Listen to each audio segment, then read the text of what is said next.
Pouvez-vous nous donner un aperçu du marché du drainage en Finlande ?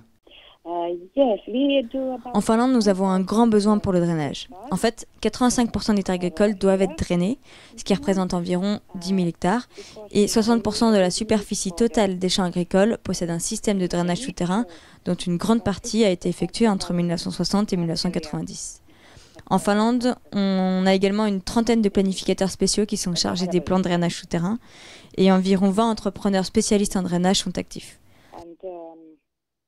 Quels sont les types de sols qui sont généralement drainés ? Nous devons généralement drainer presque toutes nos terres agricoles. Nous avons des sols argileux, limoneux et tourbeux, et nous utilisons généralement le gravier comme un matériau de filtrage.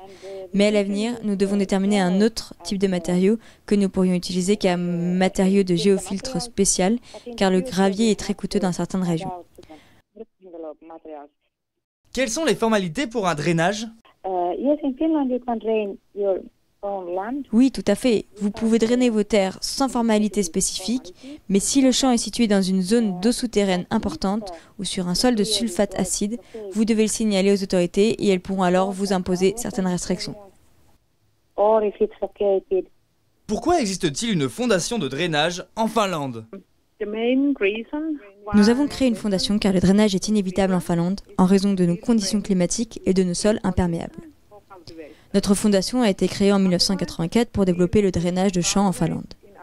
Nous promouvons la recherche et l'éducation en technologie des sols et de l'eau, l'amélioration de la gestion des eaux en milieu rural, l'établissement du drainage des champs et les études d'impact environnemental sur les terres agricoles.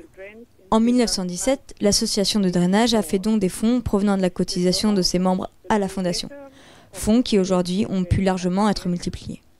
La fondation attribue des fonds pour le développement du drainage, mais ne subventionne pas directement les agriculteurs.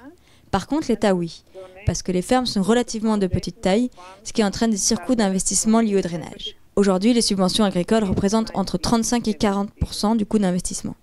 Les subventions peuvent être au maximum de 3,6 € du mètre drainé, la plus petite subvention étant de toute façon de 3 000 €.